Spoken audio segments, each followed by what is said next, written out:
Hello there. Thanks for joining us on another insightful edition of Jamaica Magazine. I'm your host, Theodore Henry. It is World Calligraphy Day, designed to remind us of the importance of handwriting being unjustly left behind due to a large amount of digital and printed information. We have some educational features lined up just for you. So please stay with us as we take you through the pages of today's show.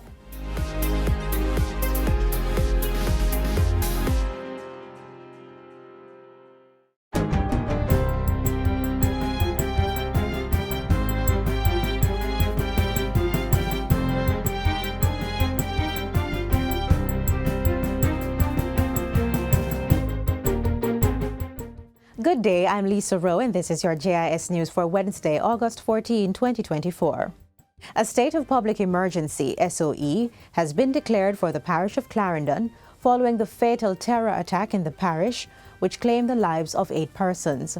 The announcement was made at a joint press briefing earlier today by Minister of National Security, Dr. Horace Chang. He says the move is also based on informed assessment that high levels of criminal activities experienced in the specified area is of such nature and extent that it endangers public safety. The minister reports that murders being committed in Clarendon are attributed to reprisal, intimidation, and the dominance of turf. He hopes this SOE will bear similar success as the security measure instituted in the parish last year. A state of emergency was declared on the 23rd of November 2023 in Clarendon and expired on the 6th of December 2023. During this period, the division experienced 1 shooting incident only. This amounts to a reduction of 100% in murders and 50% in shooting incident over the 14-day period, when compared to an equivalent period of time prior to the SOE, during which 3 murders and 2 shooting incidents were recorded. This state of public emergency comes not only as a single act. The government will be attacking gangs in all sections of Jamaica. Meanwhile, Deputy Commissioner of Police Fitz Bailey says significant progress is being made in the investigations, with 1 firearm seized and 5 persons now in custody. DCP Bailey says intelligence has revealed that the individuals are connected to at least 6 violent incidents in Clarendon. We are committed in removing those responsible from our streets and to restoring public confidence and trust in our ability to keep Jamaicans safe. A $25 million fund has been established to incentivize the provision of credible information that will lead to the arrest and a charge of persons involved in the Sunday night attack in Clarendon. It also includes the recovery of firearms and ammunition. The fund is in the Ministry of National Security. Prime Minister Andrew Holness says this is another layer in the measures being taken to rid the country of organized armed violence and persons who are sheltering the perpetrators. The breakdown includes a pool of $6 million towards information leading to the arrest and a charge of criminal gang suspects. This will trigger a payout of $1 million per arrested person. $5 million is for aiding in investigations leading to the arrest and a charge of facilitators of criminal gang activities. This has a maximum payout of $1.5 million per person arrested. We're particularly interested in the facilitators and the organizers.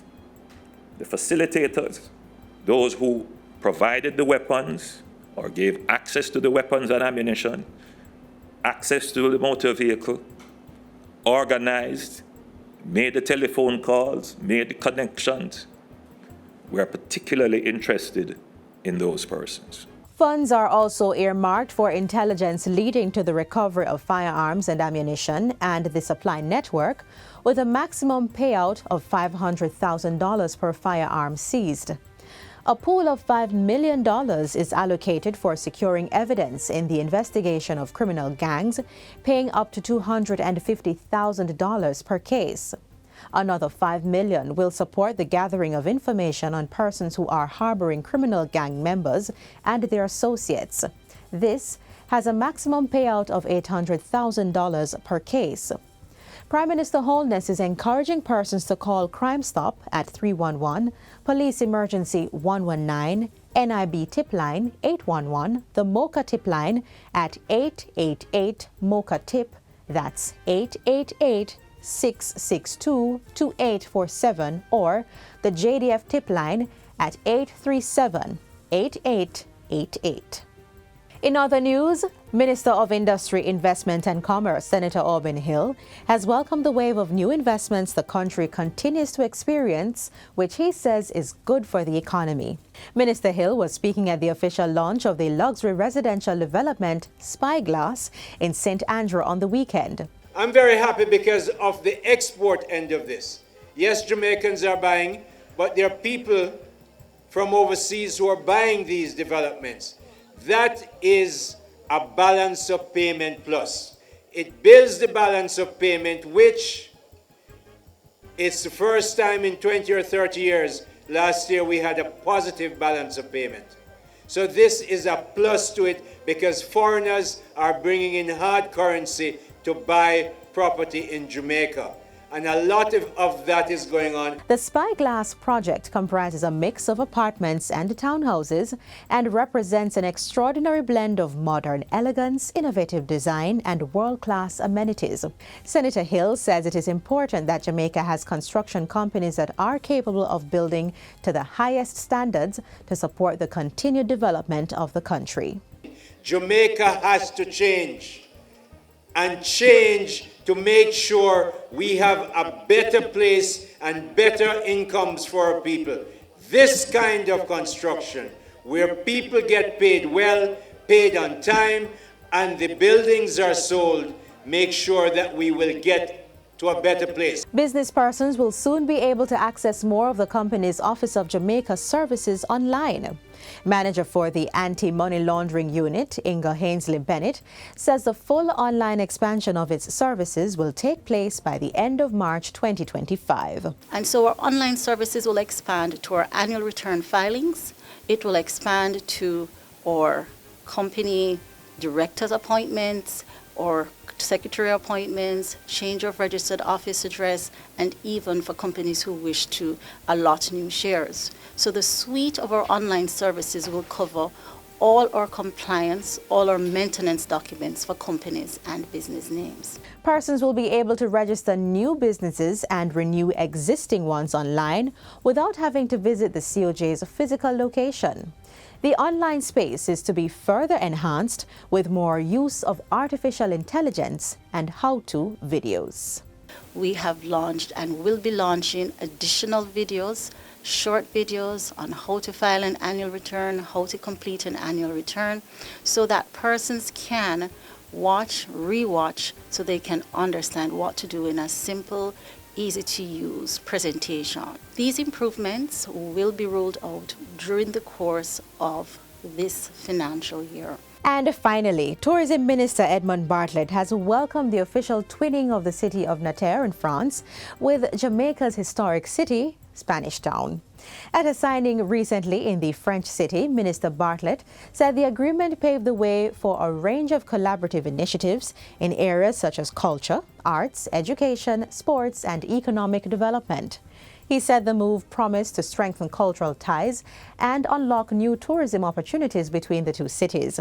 In addition, Minister Bartlett said the twinning initiative was a significant milestone in our cultural diplomacy efforts. He asserted that it created a platform for enriching cultural exchanges, fostering stronger people-to-people connections, and promoting Jamaica's rich heritage to a new audience. And that's it for JIS News Today. I'm Lisa Rowe. Thanks for watching.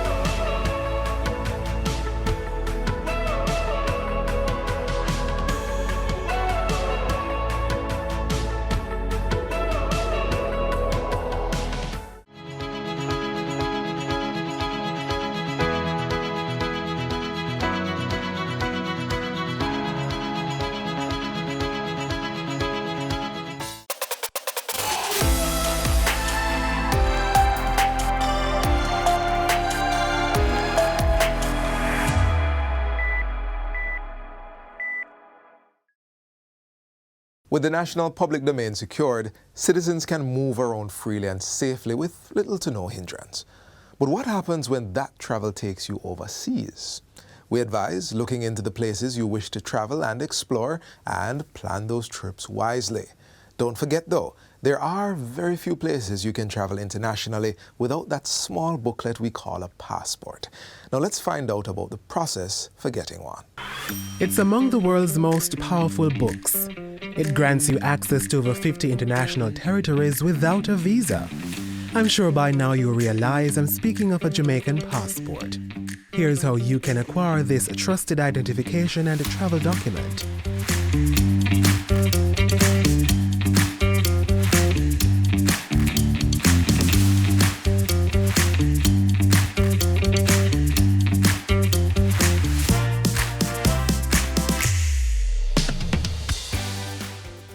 The Passport Immigration and Citizenship Agency (PICA) is the government entity responsible for issuing this identification and citizenship document.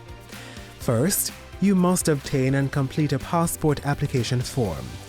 The form is available at PICA offices on their website or any police headquarters island-wide. First-time adult applicants are required to appear in person with their completed application form and 2 identical photographs, one of which must be certified by the person who verified the application form. The photos must be taken within the last 6 months for it to be valid.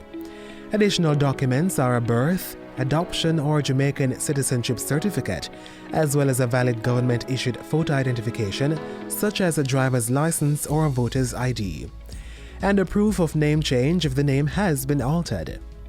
For renewals, adult applicants may apply online or in person by submitting a simplified renewal form along with the expired passport.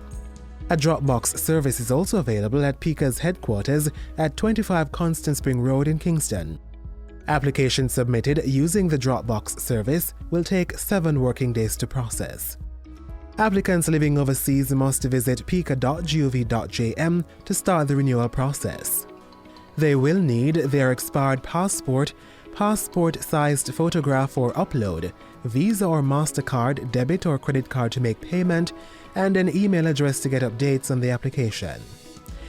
Applicants who are under 18 years old must appear in person and present a certificate of citizenship, 2 identical photographs with one being certified, the parent or legal guardian's government-issued identification, and sections C and E of the application completed by the parent or guardian.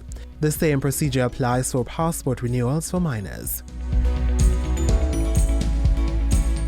Passport processing fees will vary depending on the service chosen or the location where the application was submitted. A regular adult passport costs $6,500 Jamaican dollars locally, $80 if in America, or £50 in the United Kingdom. PICA's Kingston location processes applications in 7 working days. Montego Bay, Portmore, and Maypen does so in 14 days, while overseas applications take 20 working days. Expedited services are also available for local applications. Once the passport is ready, applicants must bring the official receipt with a valid ID and pick up at the location they submitted their application. The person collecting on an applicant's behalf must have a written consent form, a copy of the applicant's ID, and the official receipt. Courier services are available at PICA's Kingston location. It's the gateway to travel and so much more. Getting a passport is your legal right as a Jamaican citizen.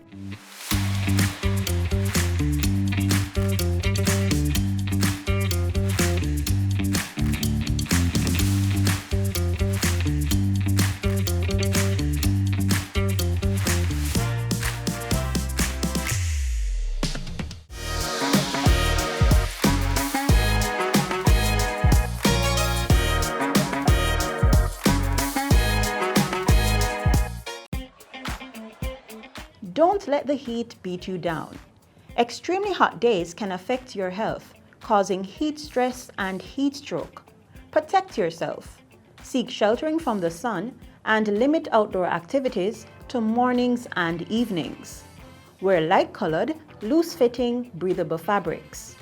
Hydrate with cool water and avoid sweetened drinks and beverages that contain alcohol. Don't let the heat beat you down. The summer heat we're experiencing has got some women thinking they might be going through menopause, but that's not how it works. Knowledge is power, so let's help you determine if those hot flashes are just a side effect of the warming weather or a major physiological change most women experience. Just yesterday, you were living the days of your youth, and today, things are a little different. Well, considerably different. That's because you're well into your midlife stage. The reality of biology is perhaps pulling the thought of menopause much closer to your cerebrum than ever before, while taking with it thoughts of apprehension and quite possibly trepidation. Some may fear the hot flashes, others the rumored weight gain, but the menopausal journey of every woman isn't told in the exact same way. Still, our health responses to this new chapter in life can be similar.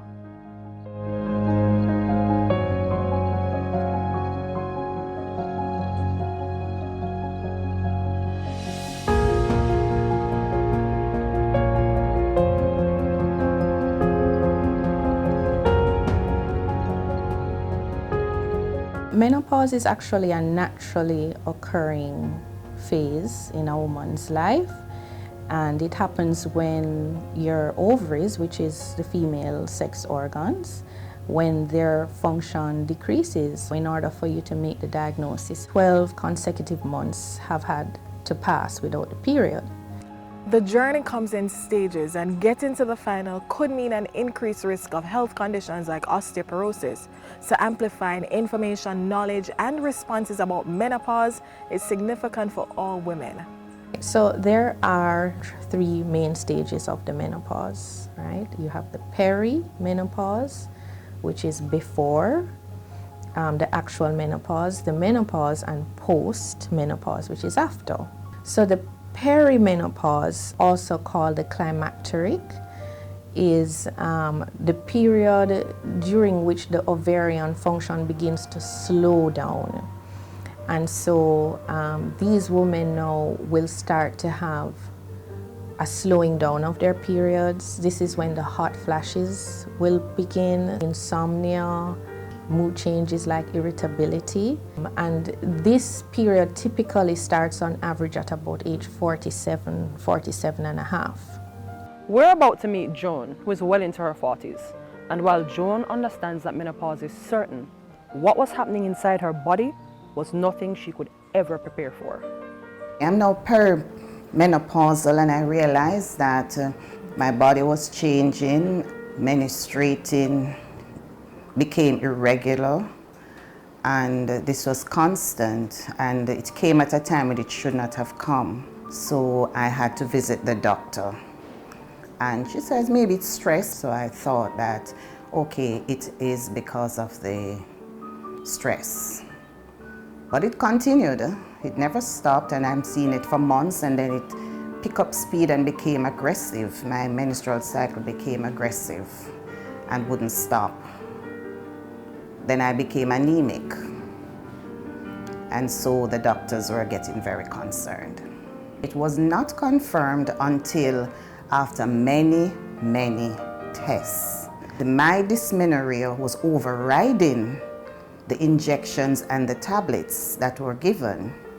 So they were very concerned, so they have to be checking pancreas, liver, a lot of things. I went through procedures. I was the one who started doing a journal, started picking up my different changes, my moods. I realized that my cycle, it just stopped, and the doctor confirmed at that time that it's early menopause I was going through.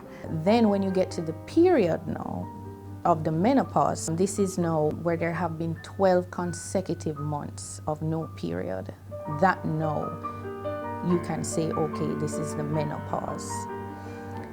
Post-menopausally now, so this would be after there has been 12 months of no period. Fortunately, the symptoms begin to wane. They begin to improve, although not necessarily disappear. They can be up to for 5 years after, and in the minority of women up to 10 years thereafter. The point at which menopause decides to make its introduction to a woman is influenced by a number of factors. These can include things like genetics, surgery, and even chemotherapy. To elaborate, if a woman, for example, is what we call a late bloomer, so she started her periods later in life, maybe age 15, 16 years, she is likely to go into the menopause later. Later meaning the average age being 51, she will likely menstruate until she is 55, 56. And this phenomenon is genetic usually. So if your mom is a late bloomer, you know, you'll be a late bloomer and you'll go into the menopause later. Similarly, if you start menstruating earlier, you're likely to go into the menopause earlier. As it relates to something like surgery, you can go into something called surgical menopause. So if you have had to have your ovaries removed for any reason, then there will be no ovary to function and you will go into the menopause, right? If you unfortunately have had cancer and required chemotherapy, chemotherapy affects rapidly dividing cells, such as the ones in your ovaries, and again that can cause cessation of the function of the ovaries. I realize I'm getting extremely hot. Even when it is a cool time, I'm extremely hot. A lot of tenderness in my breast, and I realized that I was very fatigued. I will reach home and it's time I just want to sleep. And I was getting up throughout the course of the night feeling extremely hot. I go out and I'm just burning up. And I understand those are hot flashes. Went back to my doctor, but of course, they're not saying that it is at the time because they were more concerned with the dysmenorrhea, the constant bleeding that wouldn't stop. As it relates to symptoms of the menopause, most women will complain about missed periods, or, you know, they had a period in January and it didn't come back until April and then not again until August, that kind of thing. So the periods are slowing down instead of coming every month as the woman is accustomed to. Additionally, she may experience hot flashes. That's a big irritating one for some women. She can also experience mood swings, insomnia, and vaginal dryness. So signs of the menopause, so these are the things that your doctor will elicit, right? Upon examination particularly, a woman will have certain vaginal changes. So the estrogen, which is one of the hormones that the ovary primarily produces, is responsible for keeping the vaginal skin and tissues plump, richly supplied with blood. So at the time of the menopause, these tissues will appear shrunken, maybe a little paler than normal. And actually, this is the reason why some women experience things like urinary frequency, because those tissues are just, you know, not as plump and they're a bit shrunken. So that's another symptom, actually, that the woman could complain about. I like the word journey because we're actually journeying, because every day I feel something new, because I'm even getting up and feeling pains in the morning where when I went to bed I was quite fine. A lot of women are afraid and do not speak about this issue because they feel it's unique to them. But I started asking the questions, and then I realized that a lot of persons from age 40 going up to 50, 52 to 55 are experiencing a lot of symptoms that they don't even understand what they are. I'm seeing persons who used to be agile have become slow. They can't walk properly. They're having dizziness. Their vision is blurring, and they're not talking. Thereafter, on average, women will experience symptoms for up to 5 years, on average. However, about 10% of women can have menopausal symptoms for as long as 10 years. So, you know, that can be quite frustrating and irritating, but fortunately that's the minority of women that will experience that. Because they've confirmed that I'm now going through early menopause, the argument and the talks with my doctor is different. So I'm looking at my diet, how to change my diet. I realized that at this stage of my life that my body mass is getting larger. So all these have been confirmed, so I now have to exercise more. I drink a lot of water because we easily get dehydrated. And iron is very good because when you start feeling the cramps and the pains, the doctor is always ensuring that you are taking your iron because your blood counts can go down low. As a woman, there's no way to really decline your enrollment to the menopausal community. It's just another stage of life, as natural as any other. And while it can come with health issues, menopause in and of itself is not a health problem. In fact, for women like Joan, this experience marks a time of newfound wisdom and liberation.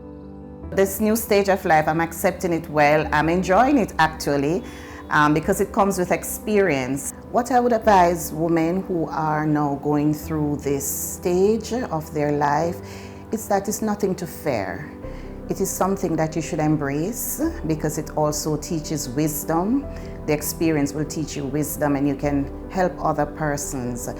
I would advise them to start going to the doctor. Doesn't have to be a gyno.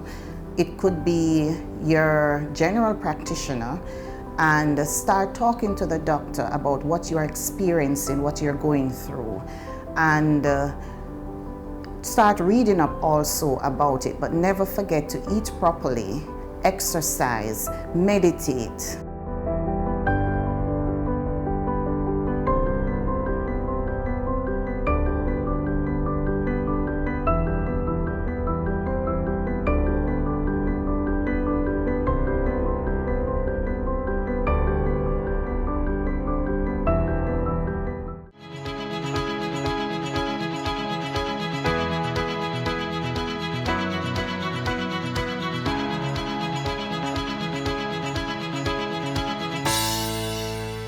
And that's a wrap for us here today, but be sure to join us tomorrow on this same station for another program that is geared to keep you informed.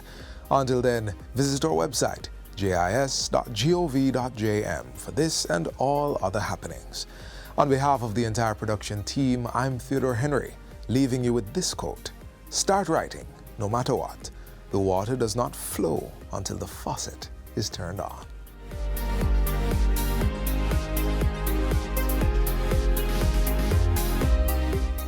This has been a production of the Jamaica Information Service, the voice of Jamaica.